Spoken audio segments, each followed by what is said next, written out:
Okay, so what I thought we would do is just have a look at the new models that are coming out and discuss a few things. First of all, we'll talk about what it comes with. Then we might talk about what's the differences between the old and the new models. And then lastly, we might just go through some basic operations and just have a look at the basic operation of some features. Anyway, let's get into it. So I'm not going to go through the specifications too much. It'll bore everybody senseless, but just about what it comes with. So if we open the lid, we can have a look at, there's the operating system, and under the keyboard is where everything lives.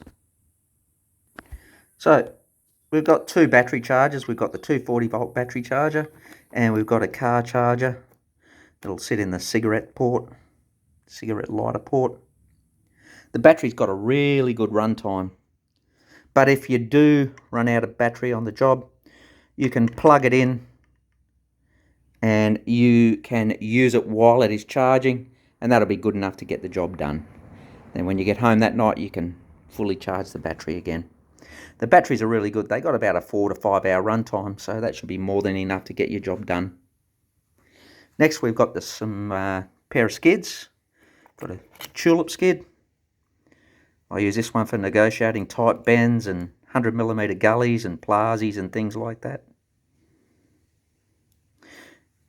And then there's the star skid. That holds it in the pipe a little bit more centre. And the more centre in the pipe, the better the picture will be. But I tend to use the tulip skid the most. There's a basic little toolkit there. You get a little Allen key back there. You get some rubbers and screws and things there. And a little Phillips head screwdriver. You also get a little lens cleaner to clean up the monitor and clean up the camera head. There's your SD card for your recording. We might even do a recording a little bit later on. And an SD card to USB adapter. Probably the most important thing it comes with is a 1-year warranty. So you get a 4-year warranty with it, and that's a no messing around warranty. We don't do investigations to see who's at fault. That's a you fuck it, we fix it warranty.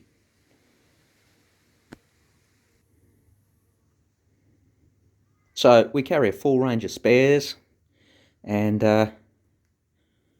we have a really quick turnaround time. I understand that when your camera breaks down, if ever it does, there'll be 4 jobs come in straight after it breaks down, so we've got a really quick turnaround time. We can get you back up on the air and running.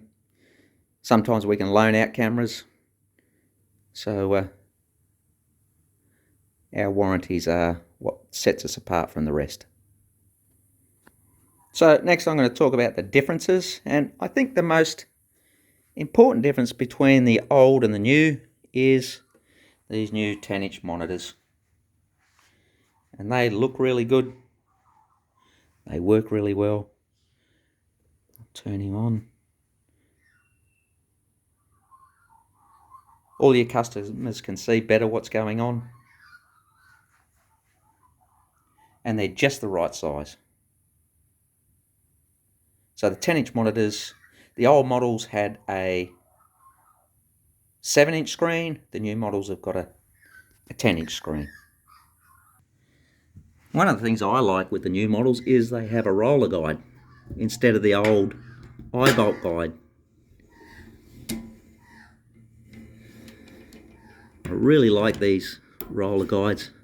They make everything go in and out really easy. The biggest thing about them is you don't have to drop the cable wheel out to change the roller guide. It's just a little nut there that you undo, and then you can put a new roller guide in there. So it's just easy to replace it. And there's the old guide there, And there's the new guide there. The main important factor is with the new roller guides you don't have to drop the cable wheel out.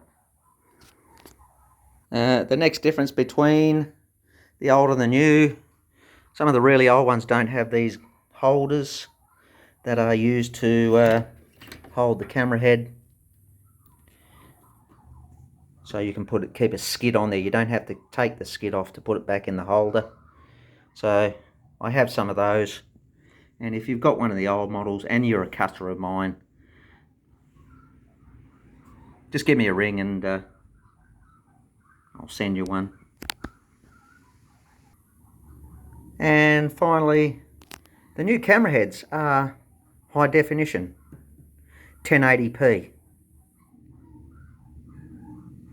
So you still get a really good picture on there.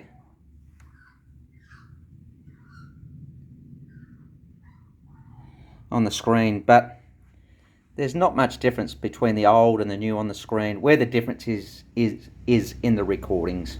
When you video it and you want to upload it to your customer, either on Dropbox or something like that, some media sharing app, the picture is a lot better with the 1080p. So let's have a look at some of the operations on it, and all the action for the operations happens here. So let's have a look at the keyboard first. So I've got that up there on the keyboard. I don't use the keyboard much. I think most of the time you could probably leave it in the glove box of the truck. But if you don't want any writing on there, all you have to do is hit the escape key up there and it will disappear. And if you hit the escape key again, it will come back. So that writing will be on your recordings. Get rid of it, it won't be on your recordings. Usually you just put your business name and your address on.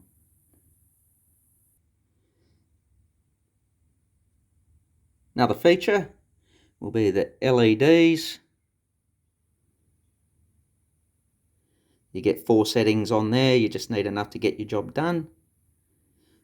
You've got your 0 button here, so that's going to help you with your locates.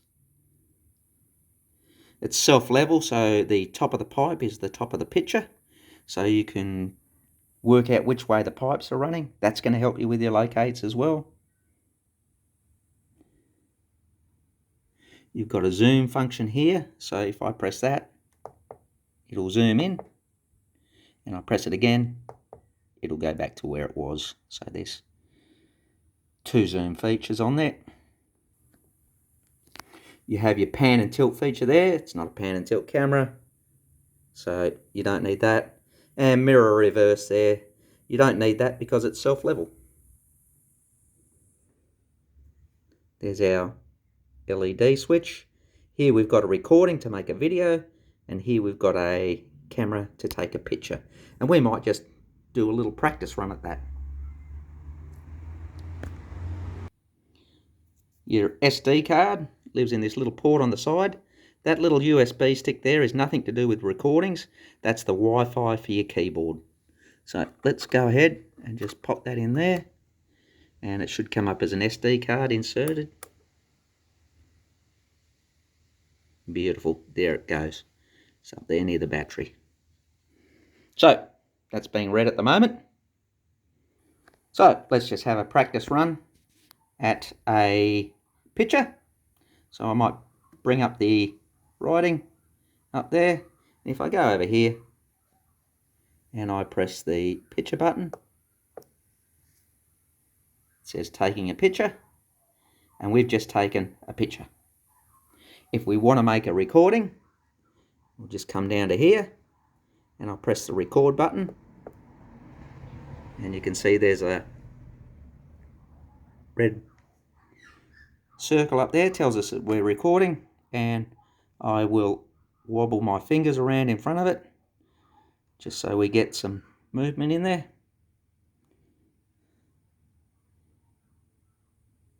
To stop the recording, I will go over there and I'll just press the record button again, and the little button will disappear. So let's go and check out those recordings we just made. And to do that, we'll press the arrow button there, and we have an MP4, which is the movie I just made, and we have a JPEG, which is the picture I took.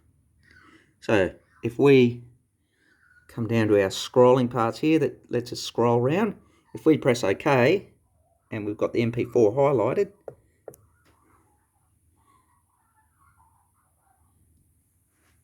there's the video I made. My fingers should come into shot in a minute. There they go. There's no sound plays back when you play it back on the camera. There will be sound if you put it back into your computer or phone. Okay. Now we'll go back and we'll have a look at the picture I took. So we'll scroll down and we'll press the enter again. And there's the picture I took. And remember, I had the writing up there. So that's the end of my video. I just thought I'd give you a tour of the new high definition Blue Dog with the 10-inch monitor. They're a Swiss looking unit. I've been using them out in the field. They've been going really well. I'm getting a lot of good feedback about them. I've got Red Dogs as well and a few different types of new cameras. And I think that'll do for this video. It's gone on long enough.